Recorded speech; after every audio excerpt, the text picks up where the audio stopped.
விஷயங்கள் உனக்கு பதில் அளித்ததா? அதனால் உன் மனம் நிம்மதி அடைந்ததா என்று யோசித்து பார்த்தாயா?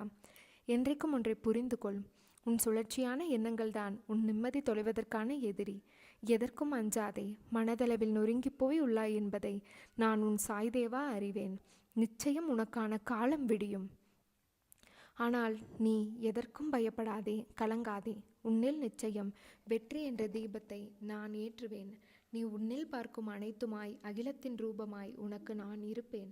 நீ என் பரிபூரண அருளும் ஆசீர்வாதமும் பெற்ற என் அன்பு பிள்ளை. என்னை தஞ்சம் அடைந்து விட்டாய் அல்லவா? இனி எதற்கும் பயப்படாதே. உன் பயணம் என் பாதையை நோக்கி இருக்கட்டும். உனது மனம், புத்தி, அகங்காரம் எனும் மூன்றையும் என்னிடத்தில் சமர்ப்பித்துவிடு. இவ்வுலக வாழ்க்கையில் உன் கையில் ஏதும் இல்லை. எல்லாவற்றையும் நானே இயக்குகிறேன். நம்பிக்கை எனும் அச்சாணியாக என்னை மனதில் நிறுத்து. பொறுமையாக